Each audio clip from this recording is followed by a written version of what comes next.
What's going on, everybody? Welcome to another episode of Cash Flow Podcast. That's amazing.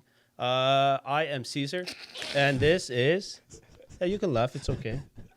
And check your watch. What's your name? Ahmed Dogan. Okay, that's it. We got it. Guys, today we're going to be talking about why it's so freaking difficult to lease an apartment, a condo, To rent. a house, whatever it is. Why is it such a huge issue? Why is it that these Now, landlords... disclaimer, are we just talking about Ontario? Yeah. Yeah. Okay, let's talk about Ontario. The GTA. The GTA, Because all of primarily. this is provincial jurisdiction. So the various bylaws and laws can be different from province to province. So let's focus our attention on Ontario. First and foremost, the average rental price is $2,800 a month. That's for $2,800. $2,800 That's is all like of a it two-bedroom combined. condo. No, but I'm just saying overall. Yeah. Because if you wanted a detached, it's like 35, 36. It's something crazy. No, it's No not even that. way. Detached, depending on where it is. If you're doing Vaughan, you're looking at least maybe 4,500. 4,000. Full house, 4,500. 4,000. Yeah, I'm paying 4,000. What's wrong with you? Holy. Let That's me ask it? you a question. So $4,000. Now, I'm going to ask you what everybody else has been asking me. Why don't you put that towards a mortgage? Why are you renting? I did. So I leased my property, and I rented. Hold where on. Here we go. You buy where you can and you lease where you want to live. You buy where you can and you lease where you want to live. That's That's like a mantra thing. No, but that's... Is that true? Is that true what he just So said? I'll give you an example. So the property that I am leasing, it's about 1.5 million, and I'm paying 4,000. And the property that I bought... your property, though? No. Which one is your property? So I'll tell you. So the property that I'm leasing, you got to give me a chance. There's a lot. Like, we pay for this, and the guy's doing more talking than us. Jeez. Hey, Bello, come on. Hey, went to Italy. See how you doing? Okay, go ahead. Tell me. So I'm leasing a property that market value for it is about 1.5 million, and I am paying 4,000. And the property that I bought is about $1 million, and they're paying 4,000. I break even, but I'm living in an area that I think is a lot better. It's a 2-story house, whereas the property that I have is a bungalow house. It's all about location. And so it works out for other people too. Like, I don't need buses. I don't need transportation. I have my own car. Whereas the property that I bought, it may suit someone else that needs transportation. So it's essentially a win-win. But at the same time, that $1.5 million property, you're not nowhere near paying a mortgage for $4,000, especially with the interest rates right now. No, but there's also drawbacks too. Don't forget, Steph. Like, you can't paint the place. You can't do anything. Things break. You sometimes, depending on who it is, the landlord may just hassle you. I haven't had any issues, but you see this. Like, my wife is saying, look, why don't we paint the kids' room? What am I going to do? Paint, and then I have to paint it back. It's So exactly like everything leasing a car.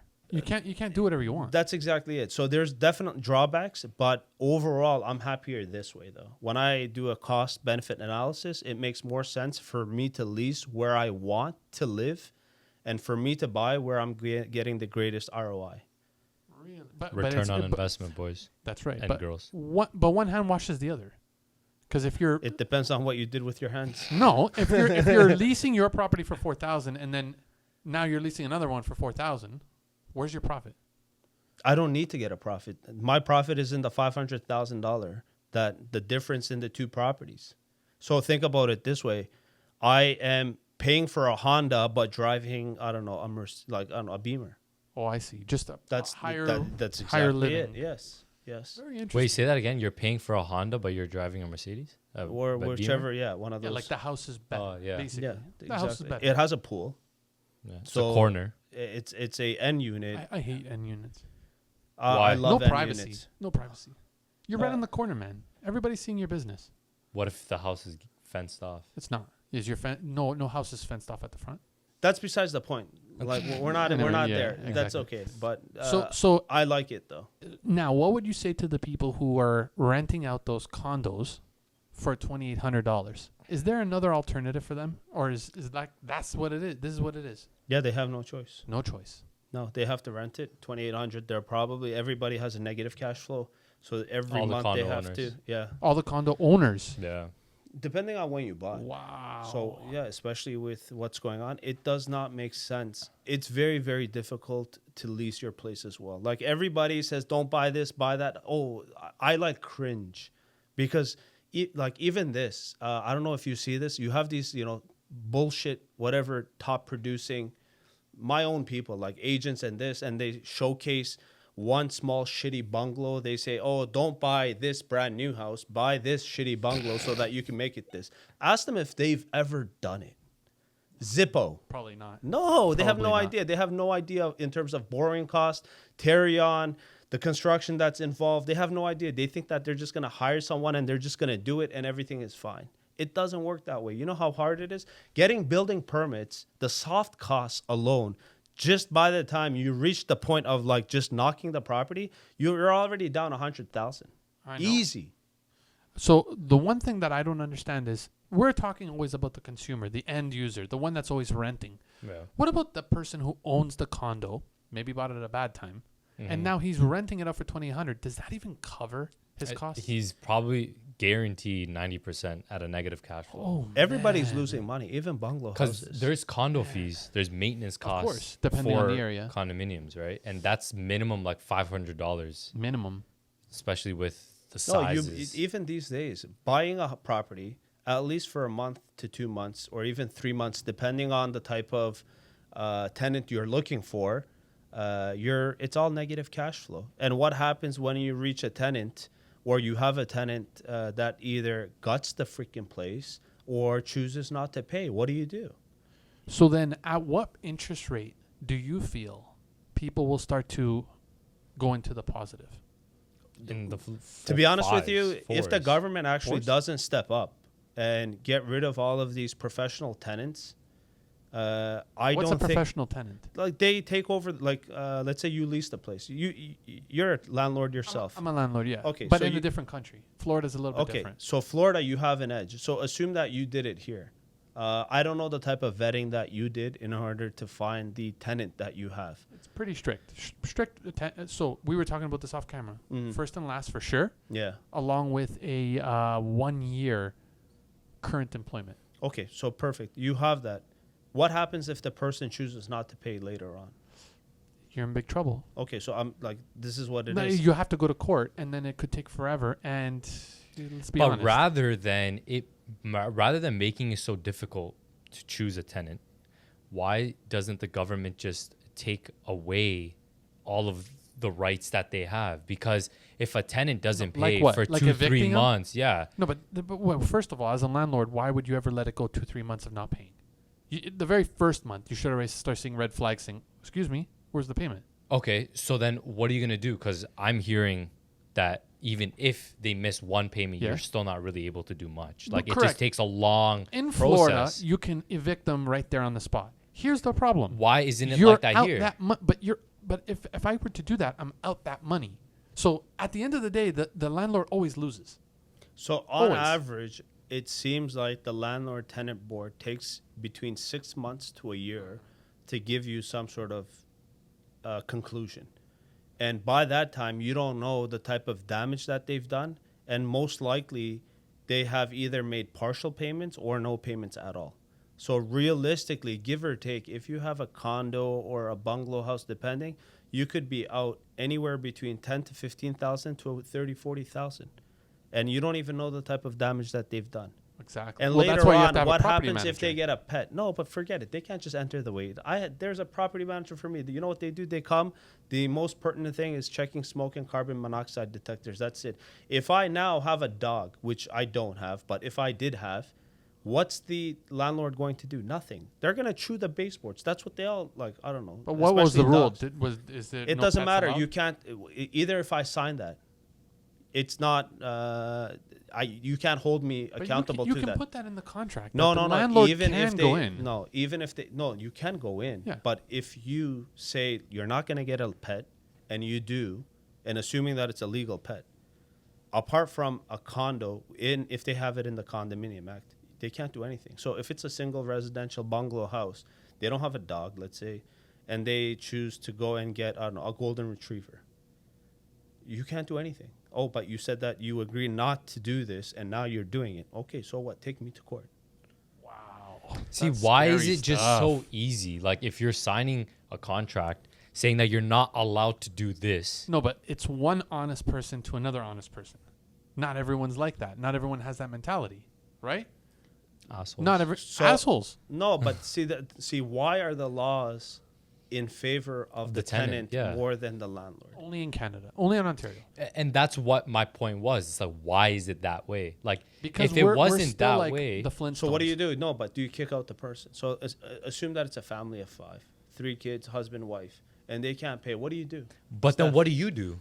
Okay, You're out $4,500. Okay, so The So- problem is you can get the sheriff, and they can put in a lien or an eviction on the tenant based on what your complaint is. Having said that, though, how there long is does it take? long time. That's- That's the problem. So the sheriff would be the quickest way, but that also could take like up to 3 weeks, 4 weeks, man. So, for those of you that are looking to rent a property, to lease a property, and you're just tired because these landlords are asking you for a blood sample and a stool sample, just know that they're asking you because of all of this shit that's going on. They're not interested in making life tough for you, but they have no choice, because if they don't do a 100% job, they're going to take it. Who's And gonna they're not take going to, the landlord. They're Oh. going to take it, they're not, they're going to be out. Just say it. No, it's okay. No, whatever. if a landlord goes to a lawyer, has all the paperwork done and all that, it still doesn't matter. No, it doesn't matter. Dude, I'll tell you this. It's at the end of the day, it's a piece of paper. And people have to be realistic.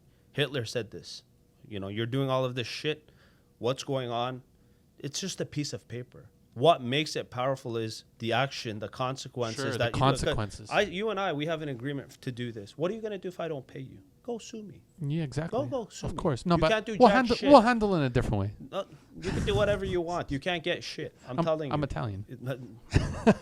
My balls are down. No, but it's true. Like so that's very much like anything in life, though. It's not even just this or landlords. Anything. Okay, go sue me, that's exactly. and you'll at the end of the day, lawyers and everything will cost you more money. No, but if you have nothing to lose, then I can't get anything. That's the If you tenant. have something to lose, then I can get something.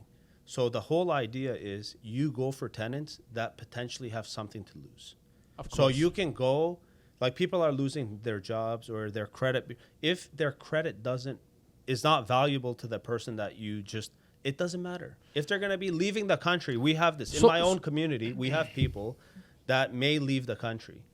Do you know what I do for mine? I actually put in a $2,500 what's it called? Key deposit? Thank you.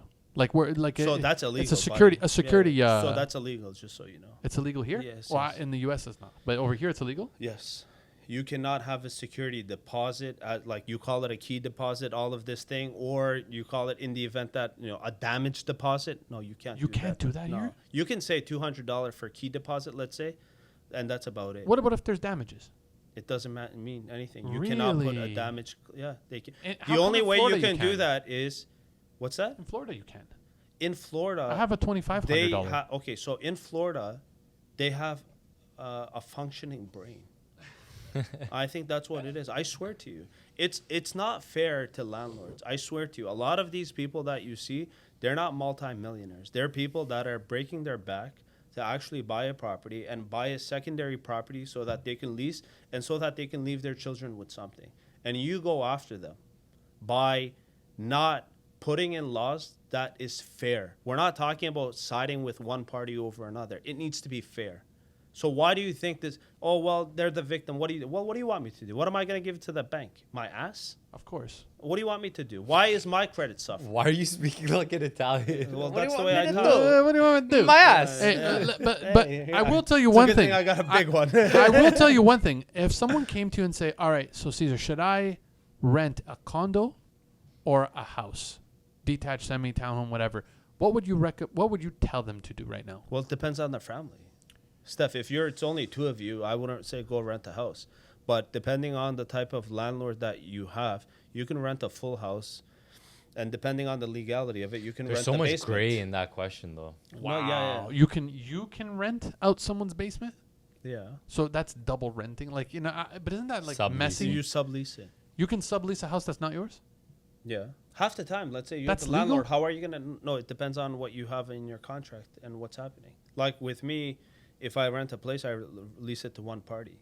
But hypothetically speaking, let's say I rent it to Amit. Amit has 3 other buddies, and then he rents it by the room. They're all buddies. They're all friends. I don't know that. Or they say, look, we're all students or we're all professionals. But it's your property, man. Yeah, but I have no idea. Like, even though Unless he he says, gets like, this cash. is what it is. Well, yeah. It would have to be. Let's say cash. maybe they have the same last names. I don't know. Or they say they do. Wow. How come you rent out the whole house and not divide it? Well, Do you not have an entrance? Is that why? No. It has to do with the legality, and I just don't want to deal with it. It's convenience, I think. One tenant, one house. Call it a day. I'm busy. I don't have time. Yeah, of course. You're absolutely right. That's what it is. I don't want to deal with multiple people and multiple headaches, and he made noise, and she did this, and it's okay. Just go. So for our consumers that are listening, ones that may not be able to afford a house to buy, what are some documentations that will be asked of them when they're looking to lease a property? So the underlying objective of any landlord or any real estate agent is to ensure that you have enough money. Just and like you a have bank. a proper employment. That's what it is. Yeah. It's like, what do you need to do? So, Steph, if I'm renting your place, what do you want to see from me? You want to see employment. You'd say, well, what do you do for a living? Well, I'm a real estate agent. Okay, perfect. You also do construction. Okay, do you have a property? Why didn't you buy a property? This is fishy to me. Well, let's say I own a property, but I want to do this. You give them the backstory. And if you want, and they want some sort of financial surety, so you can either show your bank statements willingly. They can't make you do anything you don't want to, but bank statements, pay stubs, T4s, Credit scores. T1s, NOAs, credit scores, all of these things may be asked depending on what's going on. Sorry, not credit scores, credit reports. Yeah. But So what- can you afford it? That's the main question. Yeah. Will this guy give me issues? And if they don't pay the rent, how can I actually make sure that I can get it from them? So when I was leasing, because I was self-employed, the person that I asked, like the agent said, look, my understanding is the landlord doesn't want to give it to you because you're self-employed. why is that an issue? Because self-employed, you don't know. 1 year you may make, I don't know, $1 million. 1 year you may make 500. 1 year you may go negative 500. So it's all over the place. 150, 100. I've done jobs where I haven't received payment. And- The guy said, I've done a job where the guy died. Like, what am I gonna do? Remove him from his grave? Like, it is what it is. And I want to tie this into obtaining a mortgage as well. The traditional A lenders, they don't want self-employed individuals or using bank statements. The people that don't report their full income on their notice of assessments, they don't want to deal with those clients or those Really? customers. So that's us three So right here. exactly. So three. the A side, so your TD, your Scotia, RBC, they want verifiable income. Just like how a landlord may want verifiable income, they act like the same, a landlord and a bank. They ask for the same documentation. But if you're a sole proprietor, can't you just give them a T2? Shows that your business bank statement. So if you're a sole proprietor, you won't have a T2. You would It's only not a T2. no. Sole proprietor means it's like a personal business, and so you would only have a T1 and possibly a T4. Okay. But the only way you would have a T2 is if your company is limited, incorporated, all Gotcha. that jazz. Yeah. Gotcha. So gotcha. because the business is an entity on its own. As a sole proprietor, that means that any income is actually your own income, your Personal personal income. So you won't have it. So would that make it easier for you to rent? well, it A lot all of depends people- on what you're reporting. No, but it's not even that. What's the like even the banks? Why is it that they want someone working for, let's say, Apple making 150,000? Why? Because most likely this guy's buying his owner-occupied property and is probably not going to make future investments in the real estate market. They're not they're not leveraging. They're just buying, living, and enjoying life, and taking Saturday and Sunday off, and going to go watch the baseball game. Exactly. Whereas that you're a self-employed person, they may do it, and you know what, third property just doesn't make sense. Screw it, I'm walking away from it. Let the builder sue me. You can't garnish their wages. They can just open up another company. Really? So when you work for Apple or you do this or you don't pay, you default on your loans, they can garnish your wages. So do you look at this when you have a landlord? As a landlord? No, I don't look at any of this, which I should. No, So well, what you do you get look at? first and last, right? Well, it's not even necessarily first and last. I've done it where you don't have the money, but my whole objective is can you actually afford what the hell you're doing and the type of person you are? Yeah. Are you going to give me Exactly. issues if I say, look, dude, you need to leave because you're not paying? And if I feel that you're not going to leave, then that's a problem. Yeah. So, Steph, like for you, I would lease because you're on the ball. You have something. You have what's going on. You work. You grind. So I'm like, okay, you know what? It's okay. Even if you miss a month and you say, look, I'll cover you the next month. I'm Exactly. okay with it. Exactly. But what ends up happening for a lot of people is they're not. A lot of people would get whacked these days. Yes, Like when I watch these Scarface movies and all these, they would like.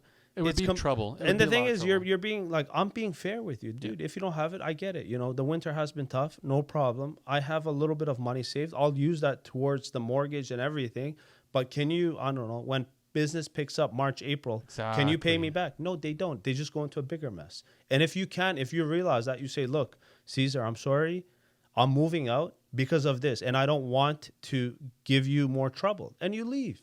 And if you can, pay me in bits. That's it. Exactly. I'm okay with that. I'm genuinely hand and heart okay with that. But no, you don't see that. The guy tries to milk you.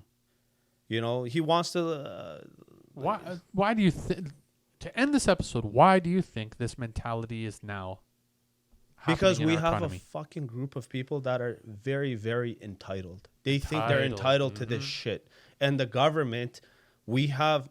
Dude, I used to be an NDP supporter. Then I became more liberal. Now I'm 100% conservative. Exactly. The only thing So that am I. holds me back with conservative, especially federal, is certain stances that they have when it comes to foreign policy. Correct. Other than that, I'm 100% conservative because I realize the mess that they're creating. Why are we supporting people that can or are they're able-bodied? Why aren't they working? Why are they like, okay, you want to do it? Let them live in their house, your house. Why are you Exactly. letting them, free ride their way? Free ride their way on our No, house. if they can't, let's say after a month, let's say 45, let's say 2 months, 60 days, they should be leaving. They should be evicted. There should be absolutely no reason that the person's there for 6 months and not paying shit. It's not fair. So a lot of people with money, a lot of investors, they don't want to invest in our fucking economy because of this shit. So the people that are running this government are people that have never been self-employed. They don't understand business. They are not savvy. They're government employees and they choose to work for the government again and again and again. What do they really know? I used to be a school teacher. Even like from school, they're also in school. What do they really understand Exactly. about business? Exactly. Like, I'm shooting shit right now, but what do they really No. understand? From school, they went to school. Yeah, I look at this, man. Look at these cuts are all from construction, man. Like I But have that's also like because shoulder, you don't know knees, to use a hammer. whatever it may be. I'm willing to put my body, my grinder. limbs out. Whereas with you, you're okay with I was a teacher. I have freaking 3-4 university degrees, man. So I left all of that behind and to do this. And if someone's gonna come and take what I sweat and work and hard, all of it, no, I'm opposed to it. Like I told you, dude, I have a membership with the NDP, or I did. No way, I'm not supporting this shit anymore. It's enough. So, leaving on a cliffhanger right there. Ahmed, at your camera, where can they find you? You guys can find me at Mortgages by Amit on all social media platforms. And you can also find us on Spotify, iTunes, YouTube. Apple Music. Sure. Apple Everywhere. Music and iTunes, the same shit. Yeah. But what about you, bro? Caesar Homes Canada on Instagram, caesarhomes.ca on our website. Someone get this guy some water. He's super heated right And now. we'll see you next time. See ya.